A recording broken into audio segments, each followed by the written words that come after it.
அஸ்ஸலாமு அலைக்கும் வரஹ்மத்துல்லாஹி வபரகாத்துஹு. அளவற்ற அருளாளனும் நிகரற்ற நிறைந்த அன்புடையனுமாகிய எல்லாம் வல்ல அல்லாஹுவின் அருள் பேர் போற்று ஆரம்பிக்கின்றோம். அன்பிற்கினிய மூன்றிவு நேர்களே, நம்முடைய இஸ்லாமிய மார்க்கத்தில் நமக்கு ஏற்படக்கூடிய சந்தேகங்களுக்கும் கேள்விகளுக்கும் மிக சிறப்பான முறையிலே தெளிவான விரிவான சட்ட விளக்கங்கள் குர்ஆன் ஹதீஸின் அடிப்படையிலே தெளிவுபடுத்தி தரக்கூடிய ஷரியத் சட்டங்கள் என்ற நிகழ்ச்சிக்கு வரவேற்கின்றோம். இந்நிகழ்ச்சியிலே மரியாதைக்குரிய மௌலானா மௌலவி அல்ஹாஜ் அல் ஹாஃபில் முஹம்மது சுல்தான் பாக்கவி ஹசரத் அவர்கள் நமக்காக நம்முடைய சந்தேகங்களை தெளிவுபடுத்துவதற்காக வருகை தந்திருக்கின்றார்கள். அவர்களையும் உங்கள் சார்பாக வரவேற்கின்றேன். அஸ்ஸலாமு அலைக்கும் வரஹ்மத்துல்லாஹி வபரகாத்துஹு. வலைக்கும் அஸ்ஸலாம் வரஹ்மத்துல்லாஹி. எப்படி இருக்கீங்க? அல்ஹம்துலில்லாஹ். தொழுகை என்ற தலைப்பின் கீழ் தாங்கள் விளக்கம் தந்துட்டு இருக்கீங்க. அந்த அடிப்படையில் இப்போ குர்ஆன் ஓத தெரியாதவர்கள் எப்படி தொழுகை தொழுகுவது என்பதை சம்பந்தமாக பேசிட்டு இருந்தோம். அது தொடர்ந்து விளக்கம் தாருங்க. குர்ஆன் ஓத தெரியாதவங்க பொதுவாக குர்ஆன் முழுவதும் ஓத தெரிவது என்பது ஃபரலாக இல்லாட்டியும் அவங்களுக்கு தொழுகையில் ஓத வேண்டிய அளவுக்கு தெரிஞ்சிருக்கணும். ரசூல் ஸல்லல்லாஹு அலைஹி வஸல்லம் அவர்கள் அதற்கென சில முக்கிய சூறாக்களையும் கற்றுக் கொடுத்திருக்கிறார்கள். அது இல்லாமல் அல்லாஹும் குர்ஆனிலே சொல்லும் பொழுது ஃபக்ரஉ மா தயஸ்ஸர மினல் குர்ஆன், குர்ஆனிலே உங்களால் இயன்றது லேசானவற்றை நீங்கள் ஓதுங்கள் என்றும் வந்திருக்கிறது. இந்த அடிப்படையில குர்ஆன்ல முதல்ல ஃபாத்திஹா சூரா தெரிஞ்சிருக்கணும். ஃபாத்திஹா சூராவும் தெரியவில்லை என்று சொன்னால் அவர் அந்த ஃபாத்திஹா சூரா அளவுக்குள்ள நேரத்தில் ஏதாவது ஒரு தஸ்பீகை அதை கற்றுக்கொள்ளும் வரை ஓதிக்கொள்வதற்கு அனுமதி இருக்கிறது. ஃபாத்திஹா சூராவை எடுத்துக்கொண்டால் அதில் ஒரு 154 எழுத்துக்கள் இருக்கின்றன. அந்த 154 எழுத்துக்கள் அளவுக்கு அவர் ஏதாவது ஒன்றை ஓத வேண்டும். இல்லை அவருக்கு வேறு சில சின்ன சூறாக்கள் தெரியும் என்றால் அதை அவர் ஓதிவிட்டு ஃபாத்திஹா சூராவினுடைய நேரம் அளவுக்கு அதை நிரப்பிக் கொள்ள வேண்டும். இதுவெல்லாம் அவர் கற்றுக்கொள்ளும் வரைதான். ஒருவர் புதிதாக முஸ்லிம் ஆனாலோ இல்லை என்று சொன்னால் அவருக்கு கற்றுக்கொள்வதற்குண்டான வாய்ப்புகளோ சரியான உஸ்தாதோ கிடைக்கவில்லை என்று சொன்னாலோ அவர் அதற்கான முழு முயற்சி எடுக்க வேண்டும். அதுவரை சூரத்துல் ஃபாத்திஹா மட்டும் ஓதினாலும் சரி, இல்லை சின்ன சூறாக்கள் சூரத்துல் ஃபாத்திஹா அளவுக்கு ஓதினாலும் சரி, அதுவரை அதை நாம் ஓரளவு ஏற்றுக்கொள்ள முடியும். என்றாலும் அது அல்லாத நேரங்களிலே அவர் முழு முயற்சியாக எடுத்து சூரத்துல் ஃபாத்திஹாவை கற்றுக்கொள்ள வேண்டும்.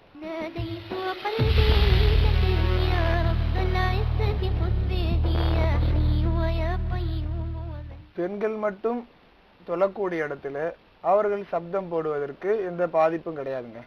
ஆனா மற்ற ஆண்கள் கேட்பார்கள் என்று சொன்னால் 2 விதமான சட்டங்கள் இருக்கிறது.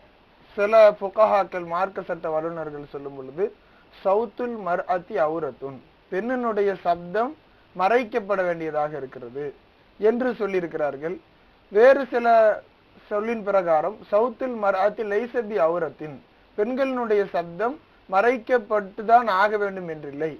இந்த 2க்கும் பெரிய வித்தியாசம் கிடையாது. மற்றவர்களுக்கு முன்னால் கண்டிப்பாக அந்நிய ஆண்களுக்கு முன்னால் மறைத்தே ஆக வேண்டும். பெண்கள் மட்டும் இருக்கிறார்கள் என்று சொன்னால் அவர்கள் அதை சப்தம் போட்டு ஓதுவதில் எந்த தவறும் கிடையாது.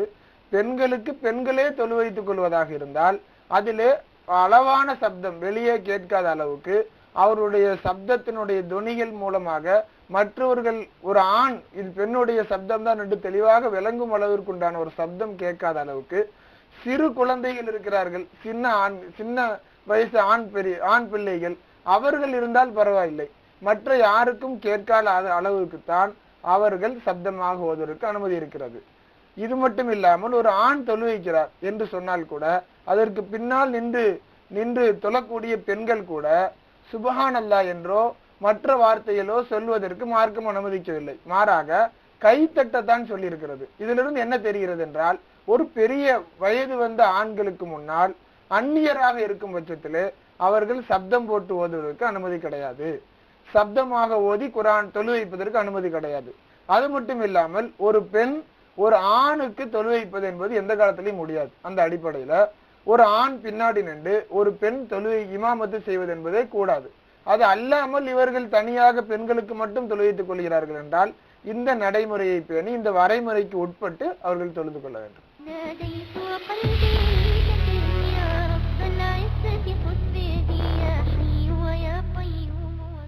ஒரு தொழுகை கல்லாவாக போய்விட்டது. நாம் பல தடவையும் சொல்லி இருக்கக்கூடிய ஒன்று, தொழுகையை கல்லாவாக்குவது என்பது ஒரு பெரிய குற்றம். மீறியும் ஏதோ ஒரு வகையிலே கல்லாவாக போய்விட்டது.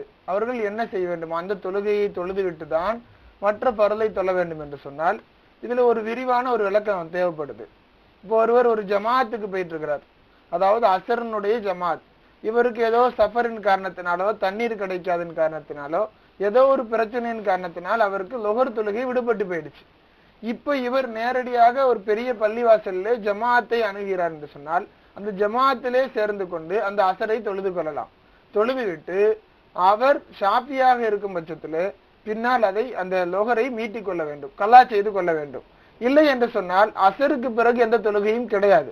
அந்த அடிப்படையில அவர் மகரிப் தொழுததற்கு பிறகு அவர் அசர் அந்த லொஹரை தொழுது கொள்ள வேண்டும். இப்ப மகரிப் போன்ற நேரத்தில் இந்த 3 தொழுகையில் கல்லாவாக்கிய ஒருவர் என்ன செய்ய வேண்டும் என்றால் மகரிபினுடைய நேரம் மிக சுருக்கமாக இருப்பதன் காரணத்தினால் அதுவையும் சேர்த்து 4ஆக கல்லாவாக்கி விடக்கூடாது என்ற அடிப்படையில மகரிபுக்கு நம்ம பாங்கு சொன்ன உடனே வர்றோம். அந்த பாங்கு சொன்னதிலிருந்து கரெக்டாக இமாம் ஷாஃபி ரஹ்மத்துல்லாஹி அலைஹி அவர்கள் சொன்ன பிரகாரம் பார்த்தால் 2 ரக்காத்து சுன்னத்துகள், 3 ரக்காத்து ஃபர்லுனுடைய தொழுகைகள். இந்த 5 ரக்காத்தினுடைய அடிப்படை 5 ரக்காத்தினுடைய நேரத்திலேயே மகரிபினுடைய நேரம் முடிந்து விடுகிறது என்று இமாம் ஷாஃபி ரஹ்மத்துல்லாஹி அலைஹி அவர்கள் தங்களுடைய கௌலே ஜதீத் என்ற அவர்களுடைய ஆய்வினுடைய கடைசி முடிவாக சொல்லி இருக்கிறார்கள். இதை பேணிய முறையில் நாம் பார்ப்பதாக இருந்தால் வேறு வழி இல்லாமல் நாம் மகரிபை அதாவாக தொழுவிட்டு அதையும் கலாவாக்கி விடக்கூடாது என்ற அடிப்படையில் அதை அதாவாக தொழுதுவிட்டு மீதம் உண்டான அனைத்தையும் உடனுக்குடன் தொழுது விட வேண்டும். அதற்கு முன்னால் சுன்னத்து தொழுவது என்பது ஃபர்லை வைத்துவிட்டு சுன்னத்து தொழுவது என்பது மார்க்கத்தில் அனுமதிக்கப்பட்டது கிடையாது.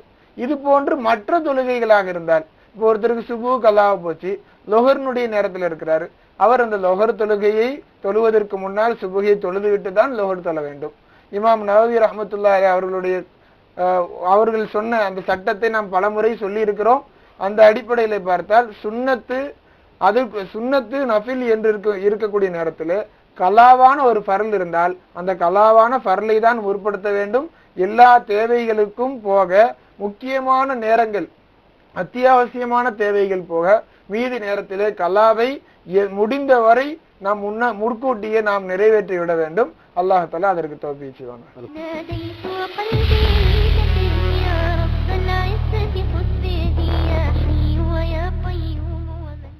ஃபஜ்ருக்கு எந்திரிக்க முடியாதுன்னு சொன்னா சில நோயின் காரணமாக ஏதோ மாத்திரை போட்டுதான் அவங்களால தூங்க முடியுது. அந்த டோஸை குறைச்சாலும் அவங்களால முடியாது. அவர்கள் அந்த மாத்திரையை சரியாக போடவில்லை என்று சொன்னால் அவர்களுக்கு ஏதோ நோய் அதிகமாகிவிடும். இப்படி போட்டு இக்கட்டான சூழ்நிலைகள் இருந்தால் அவர்களுடைய ஃபஜ்ரினுடைய முறை தனியாக இருக்கிறதுங்க.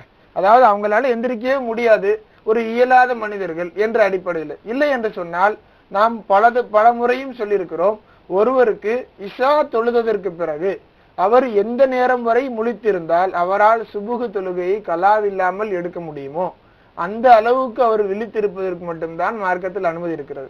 ஒரு 8:30க்கு இஷா தொழுகிறாரு, 9 மணிக்கு தூங்கினா அவர் கண்டிப்பாக அவர் ஃபஜ்ரில் எழுந்து கொள்ள முடியும் என்றால் 9 மணிக்கு மேல் அவர் தூங்காமல் இருக்கக்கூடாது. காரணம் அவருடைய ஃபஜ்ர் தொழுகை கல்லாவாக போகிறது. அது மட்டும் இல்லாமல் இவர் ஒரு மதியம் நேரத்திலே தூங்குவதற்கு நேரம் இருந்தால் அதிலே சரியாக தூங்கி அந்த ஃபஜ்ரை கலா இல்லாமல் தொழுவதற்குண்டான முயற்சி எடுக்கணும். மீறியும் கல்லாவாயிடுச்சு, அவர் என்ன செய்யணும்?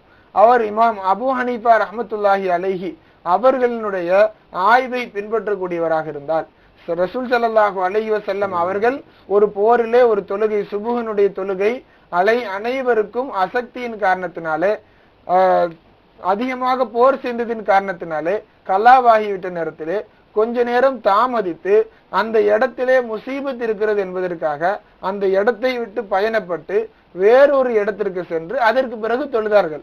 இதனுடைய அடிப்படையில இமாம் அபு ஹனீஃபா ரஹ்மத்துல்லாஹி அலைஹி அவர்கள் ஆய்வு செய்து சொல்லக்கூடிய கருத்து என்னவென்றால், சூரியன் உதிக்கக்கூடிய நேரத்தில் ரசூல் ஸல்லல்லாஹு அலைஹி வஸல்லம் அவர்கள் சஹாபாக்கள் அனைவரையும் எழுப்புகிறார்கள்.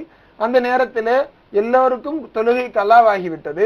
அந்த இடத்திலேயும் சில முசீபத்துகள் இருந்ததின் காரணத்தினால் அந்த இடத்தை விட்டு சென்ற நேரத்தை அளவாக வைத்து அது ஒரு ஈட்டியினுடைய அளவுக்கு சூரியன் உயரக்கூடிய நேரமாக இருந்தது. இந்த நேரத்தை விட்டு அதற்கு அடுத்த நேரத்தில் சுமார் ஒரு 16-17 நிமிடங்கள், ஒரு 21 நிமிடங்கள் வரை அந்த நேரத்தை விட்டுவிட்டு அதற்கு பிறகு உடனுக்குடன் ஒது செய்து தொழுது கொள்ள வேண்டும். அதை லொகர் வரை பிற்படுத்துவதோ இல்லை என்று சொன்னால் அடுத்த தொழுகையோடு சேர்த்து தொழலாம் என்றோ நாம் பிற்படுத்துவதற்கு அனுமதி கிடையாது. நாம் பலமுறை சொன்ன ஒரு ஹதீஸ், ரசூலுல்லாஹி ஸல்லல்லாஹு அலைஹி வஸல்லம் அவர்கள் சொன்னார்கள், மன் நாம அன் சலாத்தின், ஒருவர் தூக்கத்தின் காரணத்தினால் அது மிகைத்து தொழுகை விடுபட்டு போய்விட்டது, அவ் நசியகா, இல்லை என்றால் அவர் மறந்து விட்டால், ஃபல் யுஸல்லிஹா ஹீன தக்கரஹா, அவர் அதை நினைவு கூர்ந்த உடனேயே அந்த தொழுகையை நிறைவேற்றிவிட வேண்டும் என்ற அடிப்படையிலே உடனுக்குடன் நிறைவேற்றிவிட வேண்டும். இது போன்று ஷாஃபி மதுஹபினுடைய ஆய்வின் பிரகாரம் சொல்லப்பட்ட கருத்து, அவர் எழுந்த நேரத்திலே சூரியன் உதித்திருந்தாலும் சரி, அது உதிக்கக்கூடிய நேரத்தில் இருந்தாலும் சரி, கலாவுக்கும் அதாவுக்கும் இடைப்பட்டதாக, அதாவது ஒரு 6 மணிக்கு எழுந்திருக்கிறார், 6:02 தான் சூரியன் உதிக்க போகுதுன்னு வைங்க, அவர் 6 மணிக்கு தக்பீர் கட்டினா ஒரு ரக்காத்து இதற்கு இந்த சூரியன் உதிப்பதற்கு முன்னால் கிடைக்கும், ஒரு ரக்காத்து சூரியன் உதித்ததற்கு பின்னால் கிடைக்கும் என்றால் அந்த 2 நேரங்கள் சந்திக்கக்கூடிய நேரமாக இருந்தாலும் அவர் உடனுக்குடன் எழுந்து தொழுது கொள்ள வேண்டும். அவர் தொழக்கூடிய நேரத்திலே சப்தமாக தொழுவதற்கு அனுமதி இல்லை. சாதாரணமாக தொழுகிறாங்க, ஒரு ஜமாத்தாக தொழக்கூடியவங்களாக இருக்கிறாங்க, அவங்க ஜமாத்தாக மொத்தமாக நின்றால் அவர்களுக்கு என்று தனி சட்டங்கள் இருக்கின்றன.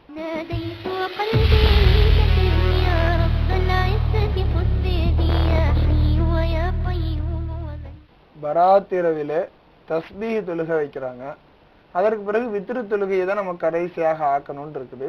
இப்போ நம்ம எப்படி தொழுதுக்கிறது? இப்போ நம்ம இஷா தொழுதுட்டு போயிட்டோம், வித்ரையும் வீட்டில் தொழுதுட்டோம், இல்லை என்றால் பள்ளியில் தொழுதுட்டோம், அதற்கு பிறகு பயான்கள் வைப்பாங்க. பொதுவாக தமிழ்நாட்டை பொறுத்தவரையில பயான்கள் வைப்பார்கள். பயானுக்கு பிறகு தஸ்பீஹ் தொழுகை, அதற்கு பிறகு ஜியாரத்து, இது போன்ற முறையில் இருப்பதனால் வித்ரு தொழுகையை நம்ம எப்படி தொழுதுக்கிறது என்று ஒரு சகோதரர் கேள்வி கேட்டிருக்கிறாங்க. பொதுவாகவே தஸ்பீஹ் போன்ற தொழுகைகள் நஃபிலான தொழுகைகளுக்கு மார்க்க ஃபிக்ஹ் நூல்களிலே பார்த்தால் இந்த தஸ்பீஹ் தொழுகைக்குன்னு தனி ஜமாஅத்து கிடையாதுங்க. சிலர் தொழுறாங்க, தொழுதால் அது ஹராம் என்று நாம் சொல்ல மாட்டோம், என்றாலும் மார்க்கத்திலே அது சுன்னத்தாக வலியுறுத்தப்படாத ஒன்று.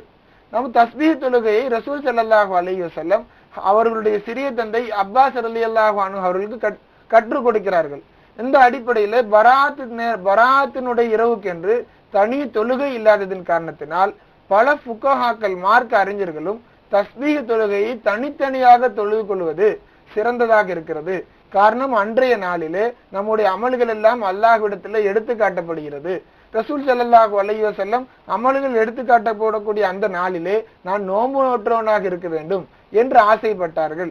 இது போன்று ஏதாவது ஒரு நல்ல அமலோடு நாம் நம்முடைய அல்லாஹ்வினுடைய சன்னிதானத்தை அடைய வேண்டும், நம்முடைய அமல்கள் அல்லாஹ்வால் அங்கீகரிக்கப்பட வேண்டும் என்பதற்காகத்தான் அந்த நேரத்தை எடுத்திருக்கிறாங்க. இந்த அடிப்படையில முதலாவதாக சொல்வதாக இருந்தால் சுன்னத் என்ற முறையில் பார்த்தால் தஸ்பீஹ் போன்ற தொழுகைகளை தனியாக தொழுது கொள்ள வேண்டும். அதற்கு பிறகு நாம் தஸ்பீஹ் கண்டிப்பாக தொழுவோம், அதற்கு பிறகும் நம்மால் தொழ முடியும் என்று இருந்தால் வித்ரை கடைசியாக ஆக்கிக் கொள்ளலாம். காரணம், ரசூல் ஸல்லல்லாஹு அலைஹி வஸல்லம் அவர்கள் வித்ரை உங்களுடைய கடைசி தொழுகையாக ஆக்கிக் கொள்ளுங்கள் என்று சொல்லி இருக்கிறாங்க. இல்ல நாம் இப்ப தொழுகிறோம், நம்ம இஷா தொழுத உடனே வித்ரு வாஜிபையும் தொழுதுடுவோம், தொழுத பிறகு தஸ்பீஹ் தொழுகைக்காக நாம் வருவோமா, இல்லை என்றால் அதை தொழுவதற்கு நேரம் இருக்குமா என்று சந்தேகம் இருக்கிறது என்று சொன்னால் அவர் தாராளமாக வித்ரை முற்கூட்டியே தொழுது கொள்ளலாம். தொழுது கொண்ட பிறகும் தஸ்பீஹ் தொழுவதற்கு ஒரு வாய்ப்பு கிடைத்தால் அது அவ்வாறு தொழுவதின் காரணத்தினால் ஒரு பெரிய பாவம் செய்ததாக கருதப்படாது. காரணம், வித்ரை கடைசியாக ஆக்குவது என்பது ஒரு விரும்பத்தக்க ஒரு சுன்னத்தான ஒரு செயல், அவ்வளவுதான். நாம் வித்ரும் போய்விடக் கூடாது, தஸ்பீஹை நாம் காரணம் காட்டி வித்ரு வாஜிபை விட்டுவிடக் கூடாது என்பதற்காக யாராவது ஒருவர் வித்ரை முற்கூட்டியை தொழுதால் எவ்வித தவறும் கிடையாது.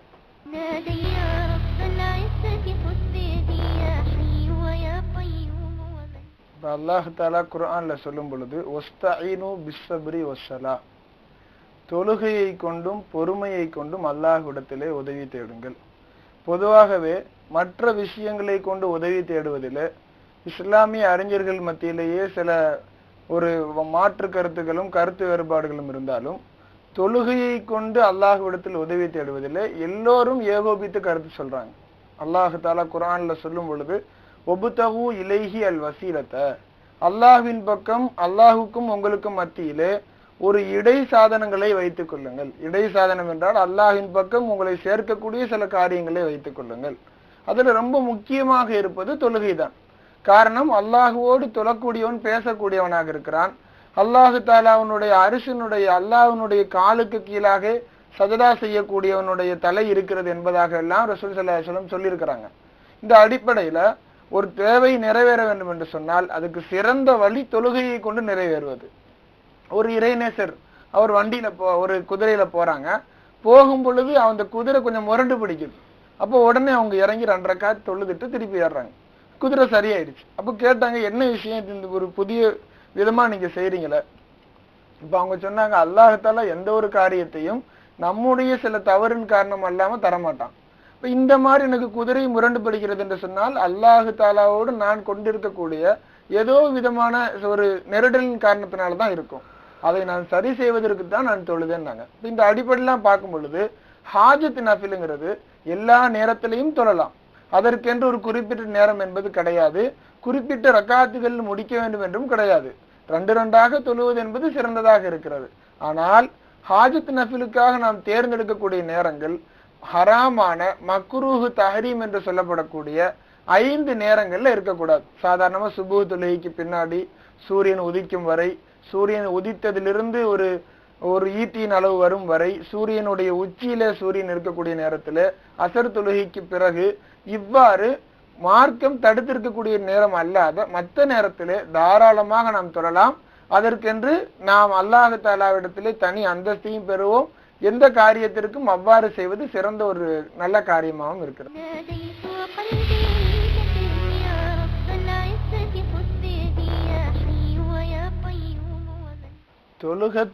தொழுகைக்கு முழுவதும் நமக்கு என்ன ஒலு இருக்கணுங்க. ஒலு முறியக்கூடிய எந்த காரியமும் தொழுகைக்கு உள்ளாலே வரக்கூடாது. தொழுகை முடிந்தவுடன் ஒருத்தவங்களுக்கு தொழுகை ஒலு முறியக்கூடிய ஏதாச்சும் ஒரு காரியம் நடந்துருச்சு, அவங்களுக்கு முன்பின் துவாரத்துல ஏதாச்சும் காற்று பிரிந்து விட்டது, மற்ற ஏதாவது வந்து விட்டேன்னு சொன்னா அதனால ஒலு முறிஞ்சிடுமே தவிர அந்த தொழுகைக்கு பின்னால் செய்யக்கூடிய எந்த அமலுக்கும் ஒலு என்பது தேவையில்லை. மற்றபடி தவாப் செய்யறதுக்கு ஒலு தேவை. இப்படி சில முக்கிய காரணங்கள் இருக்கு. தொழுகைக்கு அடுத்ததாக நம்ம உட்கார்ந்து ஒரு ஃபாத்திஹா சூரா ஓதுறோம், ஒரு குல் ஹுவல்லாஹ் அஹத் ஓதுறோம். காரணம், தொழுகை எவ்வாறு நமக்கு துஆவாக அமைந்திருக்கிறதோ அது போன்ற சூரத்துல் ஃபாத்திஹாவுக்கு ஒரு பேரு சூரத்து துஆ. பல முன்னோர்களும் நம்ம என்ன செய்வாங்க, சாதாரணமா அதிகமான நேரங்கள்ல தொழுகை முடிந்தவுடன் சூரத்துல் ஃபாத்திஹாவை ஓதக்கூடிய பழக்கம் வைத்திருக்கிறாங்க. இந்த அடிப்படையில் ஓதுனா அந்த ஃபாத்திஹா குல் ஹுவல்லாஹ் மற்ற சூறாக்கள் ஓதுவதற்கு தொழுகைக்கு தேவையான அதே ஒலு இங்கு கட்டாயம் கிடையாது. ஒலுவோடு எல்லா காலத்திலையும் இருப்பது சிறந்தது. ரசூல் ஸல்லல்லாஹு அலைஹி வஸல்லம் அவங்க சொன்னாங்க, லா யுதாவிமு அலல் உலூஇ இல்லல் முஃமின். முஃமின்கள் தான் ஒரு அல்லாஹ் தஆலாவுடைய ஒலுவோடைய அவர்களுடைய காலத்தை கழிப்பார்கள். முஃமின்கள் எல்லா நேரத்திலையும் ஒலுவோடு இருப்பார்கள் என்றெல்லாம் ரசூலுல்லாஹ் சொல்லியிருக்கிறாங்க. அப்போ ஒலு தொழுகை அல்லாத நேரங்களிலே சுன்னத்தாகவும் விரும்பத்தகுந்ததாகவும் இருக்கிறதே தவிர கட்டாயமாக பருள் என்ற அடிப்படையில ஒலு இருந்துத்தான் ஆக வேண்டும் என்று இல்லை. தாராளமாக தொழுகைக்கு பின்னால் ஒலு முறிந்து விட்டால் நாம் உடனே ஒலு செய்து விட்டும் நாம் ஓதலாம். இல்லை என்றால் நமக்கு அசௌகரியங்கள் இருந்தால் சூரத்துல் ஃபாத்திஹா மற்ற துஆக்களை ஓதிவிட்டு நாம் தாராளமாக அல்லாஹ்விடத்தில் துஆ கேட்கலாம். அல்ஹம்துலில்லாஹ், சிறப்பான விளக்கம் தந்தீர்கள். நிகழ்ச்சியினுடைய இறுதி பகுதியில் இருக்கின்றோம். இன்றைக்கு தொழுகை சம்பந்தமாக நிறைய நேயர்கள் கேள்வி கேட்டாங்க.